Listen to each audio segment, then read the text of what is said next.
Hello my dear learners, so once again मैं हूं जीवन मौर्य। स्वागत है आपका अपनी ऑनलाइन क्लासेस में।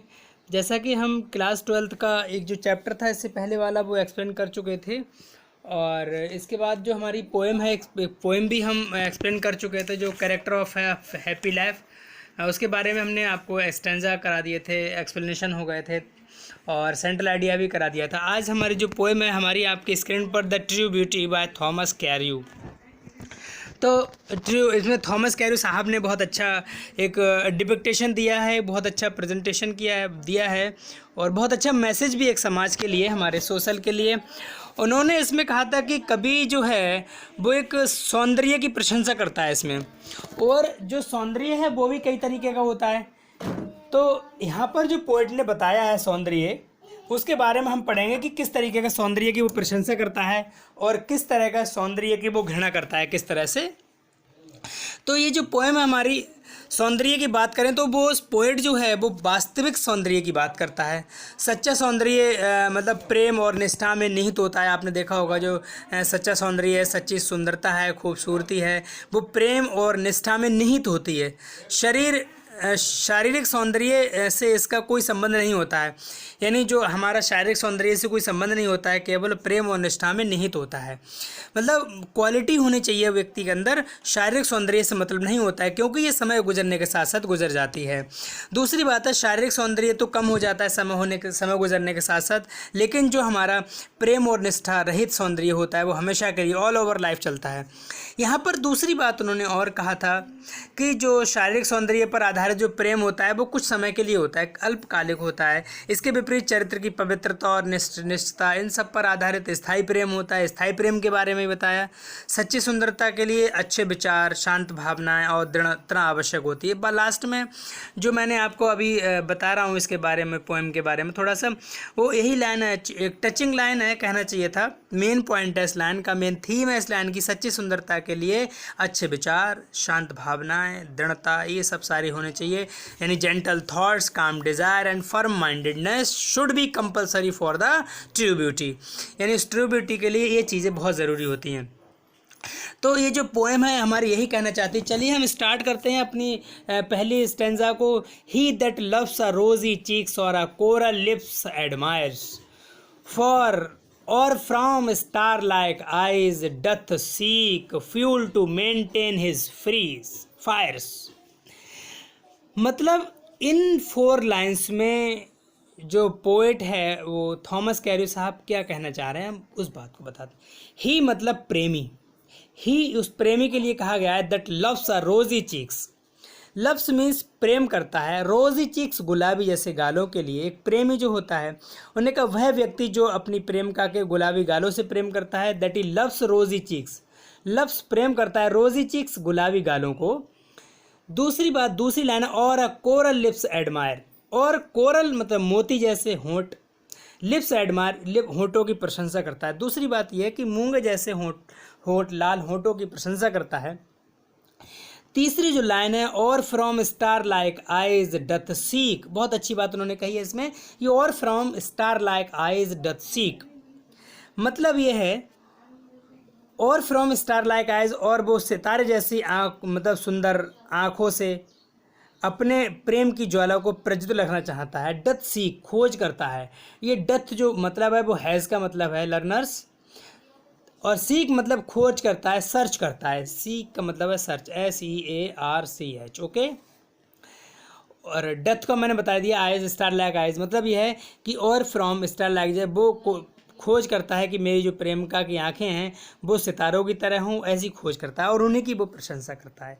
आई होप ये आपको समझ में आई होगी ये line. Next, fuel to maintain his fires. इसका मतलब अच्छे समझ लीजिएगा, बहुत सारे स्टूडेंट मेरे कंफ्यूज होते हैं और आज इसमें कन्फ्यूज़न दूर करने की कोशिश कर रहा हूँ। फ्यूल मतलब ईंधन होता है, टू मेंटेन जारी रखना इस फायर्स अपनी अग्नि।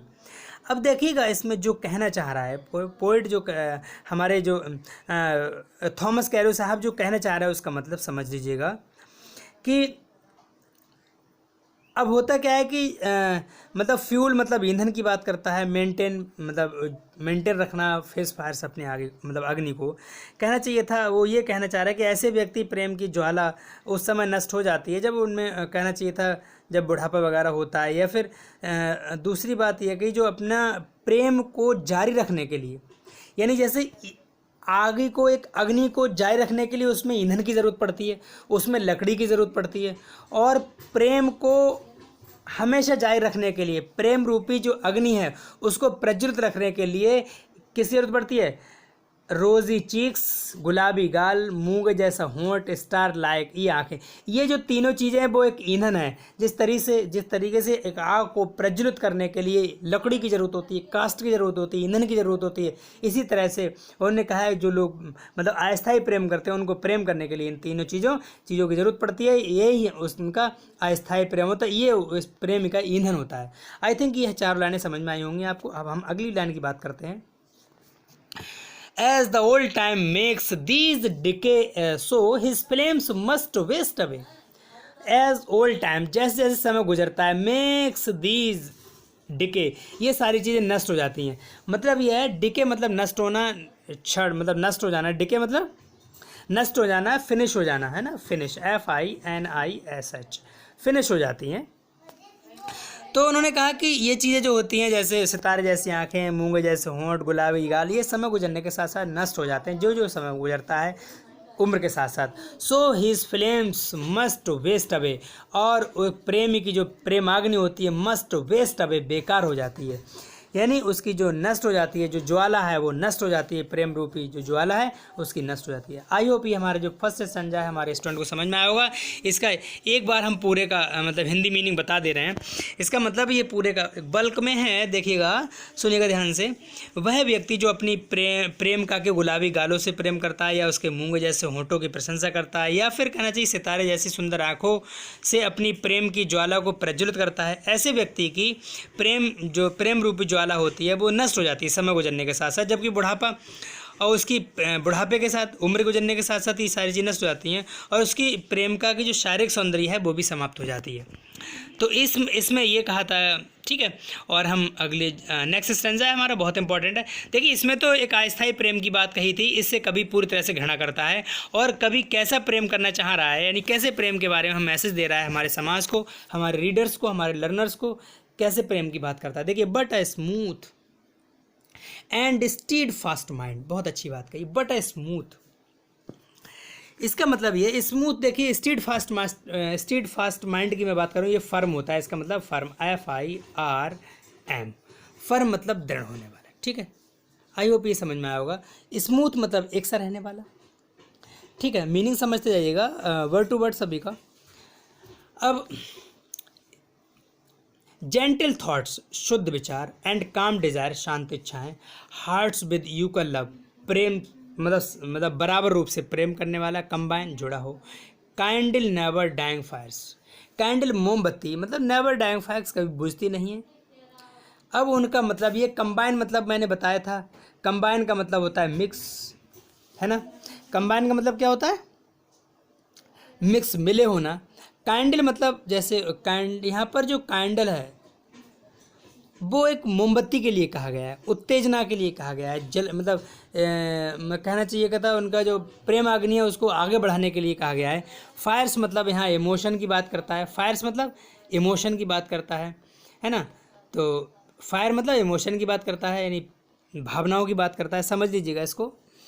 और तो इसके बाद क्या था, मैं इसके बाद की बात बाद में करूँगा, पहले इतनी हम लाइनों को समझ लें। But a smooth and stead fast mind मतलब किंतु जो होता है, जो उसकी प्रेमी है उसके शुद्ध विचार होना चाहिए, शांत इच्छाएं होनी चाहिए, hearts with equal love combined मतलब हृदय में किसी तरह की नेगेटिविटी नहीं होनी चाहिए, यानी दृढ़ मस्तिष्क, सुंदर विचार, शांत इच्छाएं, यानी समान रूप से प्रेम करने वाली भावनाएं, यानी समान प्यार से जुड़ा हुआ हृदय कभी नष्ट न होने वाले प्रेम को जन्म देता है। वो कहता है नेवर डाइंग फायर्स, यानी कभी न बुझने वाले प्रेम को जन्म देती हैं ये सारी चीज़ें।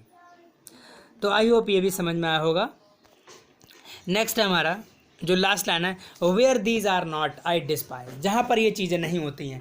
कभी पोइट जो कह रहे हैं, थॉमस कैरो साहब कह रहे हैं, जहाँ पर ये चीज़ें नहीं होती हैं उनसे मैं घृणा करता हूँ। Where these are not I despise, मैं घृणा करता हूँ। कौन कौन चीज़ें घृणा करता हूँ? किससे?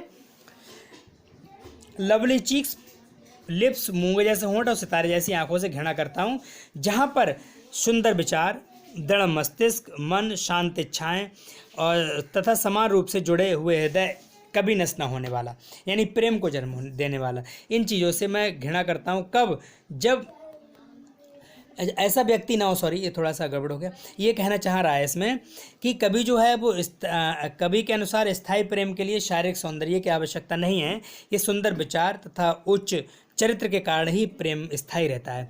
उन्होंने बिल्कुल सही बात कही है इसमें कि वेयर दीज आर नॉट, जहाँ ये चीज़ें नहीं होते हैं, आई डिस्पाइज, मैं घृणा करता हूँ। डिस्पाइज मतलब घृणा करता हूँ। जहाँ पर सुंदर विचार ना होते हों, जहाँ पर सुंदर विचार ना होने के साथ साथ दृढ़ मस्तिष्क ना हो, शांत इच्छाएँ ना हों और सभी से समान रूप से प्रेम करने की भावना ना हो, पॉजिटिविटी ना हो, वहाँ मैं क्या करता हूँ? घृणा करता हूँ। इन सारी चीज़ों से, लवली चीक्स, कोरल लिप्स और आइज़, इन सारी चीज़ों से घृणा करता हूँ।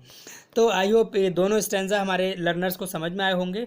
और किसी भी तरह की if you have any type of problem you can just ask me anyway, और आप पूछ सकते हैं किसी भी माध्यम से। आपका स्वागत है हमारे कमेंट सेक्शन में।